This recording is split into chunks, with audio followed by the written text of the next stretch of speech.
Dr. Ashworth Chowdhury. Mr. Speaker. Well, this MP on this side definitely doesn't believe this dairy industry is sunset industry. I explained that last night too. Mr. Speaker, I support this bill. The Labor support this bill because it clearly is very appropriate that we extend the market share threshold for the expiry of the pro-competition provisions in this bill. Mr. Speaker, dairy industry is our primary export industry, and in the given international economic environment, I believe that this is the industry which is really helping our economy and our living standards in this country. So, Mr. Speaker, I've got a number of points that I'd like to make. One is clearly it's rather interesting that the Minister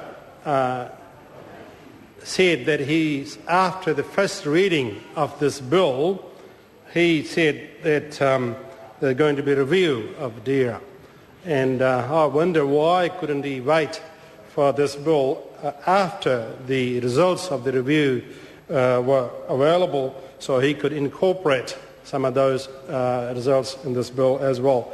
But be that as it is, I'm pleased to say that this bill certainly allows the farmers in the South Island and particularly in the West Coast Regional Council area, that they are now able to be part of the wider picture in terms of the supply of milk. It's interesting, Mr. Speaker, when we were hearing the submissions on this bill, there were two schools of thoughts on this one. Fonterra on one side and the rest, if you like, the private independent producers or processor on the other side. Fonterra was clearly not very keen that they had to supply this sort of, if you like, discounted milk to the independents. But the independents were clearly keen to see some more of this milk available to them so that they could add value. This is interesting because a lot of these independents and Synlaits and Tatua and others, South Island cheese, they came along they wanted to add value to the milk produced in New Zealand so they could get some more markets overseas. But of course there was, from the Fonterra side, they were clearly, not happy with the fact that a lot of these independents, processors, they have not really added as much value as they suggested they were going to do and get some new markets. So there was quite an interesting debate among themselves about it at the time, and clearly, this bill and the sort of philosophy of DERA, if you like, is to increase more competition.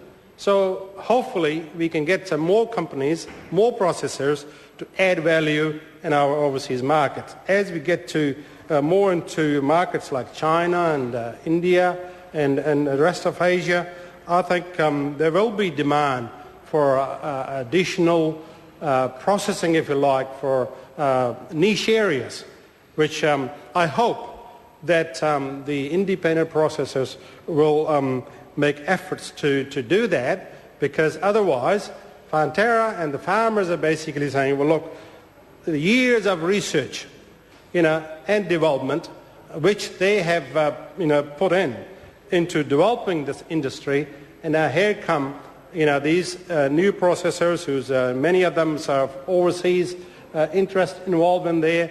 They are using this IP, if you like, intellectual property and the research and development which has been done over the years by our not only farming community, but also by the universities and research institutes, that they are here. They are going to get that benefit of that, but not actually creating this niche markets that they said they were going to do.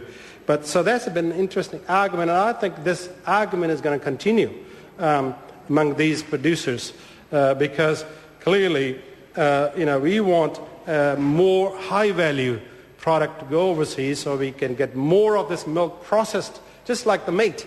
We want more of this milk processed onshore here so we can add more value.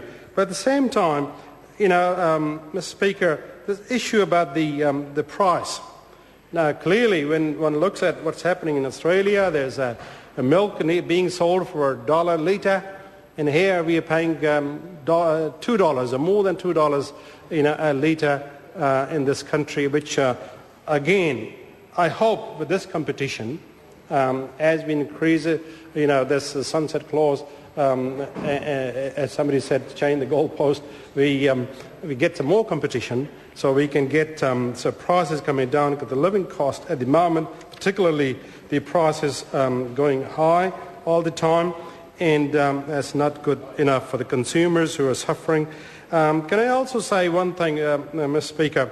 Now, we had some time ago a professor from Massey University, Jacqueline Rowe, who we invited as a Primary Production Select Committee to tell us what's going on in the agriculture sector. Of course, we had invited her earlier to talk about agriculture education, but, where is the problem in terms of agriculture not doing so well? And I remember clearly that she's saying that the problem is the farmers not getting enough, price, if you like, on the farm. I think that's very important for us going forward, that we need to analyse the situation. Where is the problems in our economy, particularly with agriculture? And I think she came up with this very researched view, if you like, that the problem is that our farmers, be the dairy farmers, the meat farmers, of all, they are not getting enough price for the products. The problem is that it's the middle people, whether it's the processors, whether it's the supermarkets, who are really creaming it off. And I think that's an issue that we should, in the Parliament and the Minister and others involved, should be concentrating that how we can increase more, add value to the farmer, what the farmer is getting, within the farm gate, rather than what's being happening at the price gouging going on in the supermarkets and also in the processing. We can have all this competition, but in the end, if the farmers are not getting the due value, if you like, on their farm, we are not going to be making a lot of headway. Now, can I also make a couple of other points, Mr. Speaker? Going forward, as we increase our animal production, particularly the dairy, we need to make sure that the environmental impacts and also consider very seriously. And I see the statement coming from the Prime Minister saying that there will be some impacts of increasing dairy numbers, but not significant, not big impact. I really take issue with that.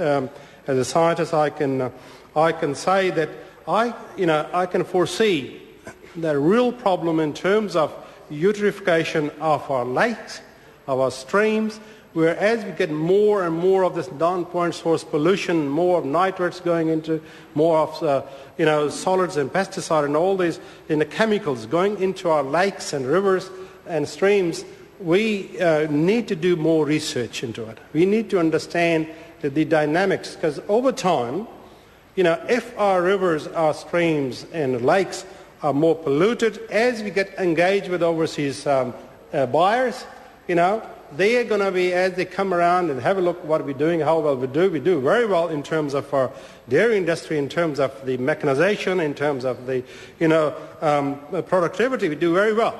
But the impact, I'm really worried going forward that we need to do, and the Minister needs to do more of, fund allocation, in the PGP, into some of these research areas that we can understand what's happening into those industries. It's similarly, as I've said in the previous occasion, in terms of animal treatment, in terms of issues we've been dealing with earlier in animal tracing, we have got this NATE bill coming soon, and I think this issue is similar in terms of the context that we have in terms of the overseas market.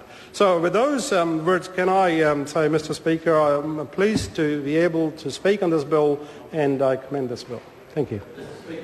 Craig Foss.